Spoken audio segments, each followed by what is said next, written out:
war that's been going on against Islam to open warfare. He brought it out to the surface.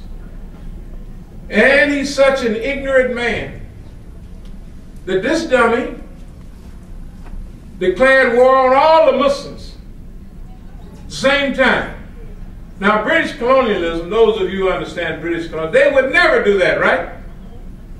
They would do like early U.S. policy. They would say, oh, they have a revolution in Iran. Those are bad Shias. They're bad, bad, bad. But you Sunnis, nice, nice, nice.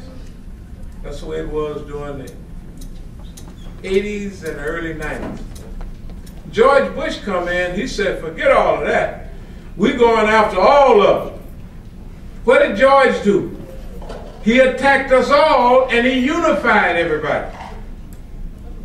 So you have even semi-Wahhabi types or semi-Salafi types quieting down and beginning to look around and say, hey, La ilaha illallah Muhammadan Rasulullah, as long as you say that, you're all right with me. They used to didn't be like that. They say if you ain't got short pants and a long beard, you're finished. Your deen is shallow. But you can rob, steal her as long as you got a long beard and short pants, which I don't do none of them. They say, oh, that man's deen is shaky.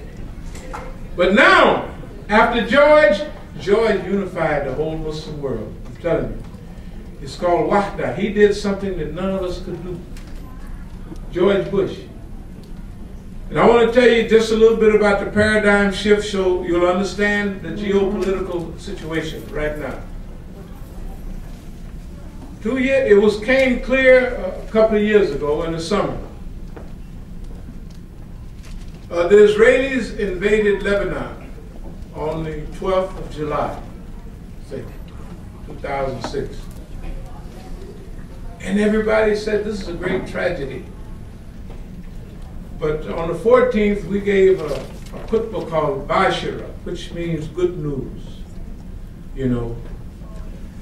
And they said, how could you say it's good news? They destroyed plants and roads and they're killing everybody. I said, no, no, no. This is a paradigm shift. I said, when this is over, everything gonna swing our way. What happened? A Shia group, Hezbollah, right, in Lebanon, attacked the Israelis on behalf of their Palestinian cousins who are Sunnis. And this was the first step, and they kicked the Israelis behind. They kicked their behind. Now you may like Israel, or the Israelis, but I don't. Because they stole people's land, put them in concentration camps. And that ain't right, is it? Huh? Well, okay. So it's right to take the Indians' land and stick them on a reservation. You're saying that's right? Oh, okay, good for you then. That shows you have a high standard of morality. We say what happened to the Indian is wrong, and what happened to the Palestinian is wrong. People came from Europe, took their land, used overwhelming power, and kicked them out. But here's a little group, unaffiliated with government. First in 2000, they ran the Israelis out. They ran out, no treaty, no nothing. But they came back with a vengeance. 2006, and Hezbollah sent them home crying. Crocodile tears. That was a great victory for Islam. All of the Muslims was happy all at one time.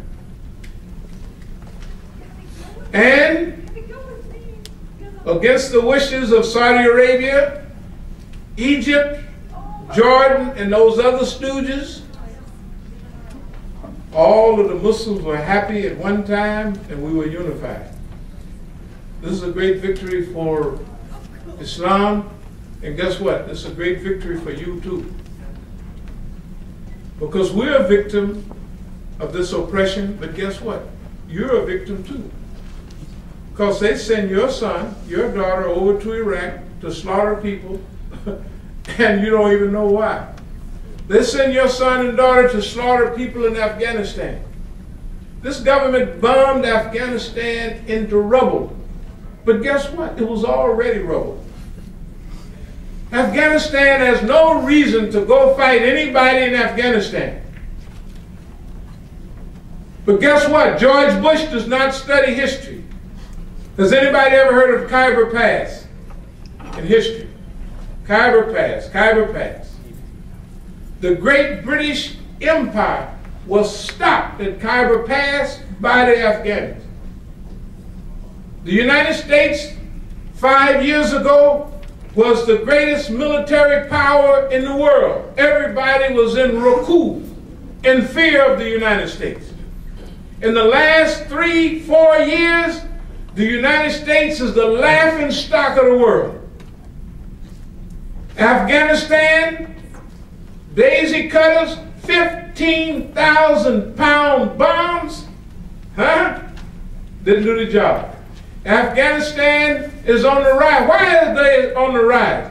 Because nobody studied the history of Afghanistan. Afghanis don't listen to nobody, including each other. Now the U.S. has found out. Now the U.S. is in Afghanistan. The same thing happened to the U.S. that happened in Korea, when the Chinese came across the border to help. The United States government is bombing Pakistan right now for no reason. Idiotic. The United States is bombing wedding parties in Syria. In Syria, right now today. The United States is bombing wedding parties inside of Iraq. The United States has went stark raving mad. And it is detaching itself from all the allies that it ever had. The policy of George Bush, because the feds had me at the airport in Dallas saying, of course, it's usually 3 or 4 hours a setting, so we talk. And they say, well, you want to bring America down. I said, oh, no. I say, our cousins are Americans. We're American citizens.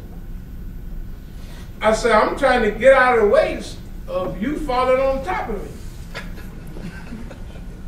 One of the feds said, because I had a lot of motivational literature, and he says, I'm a success.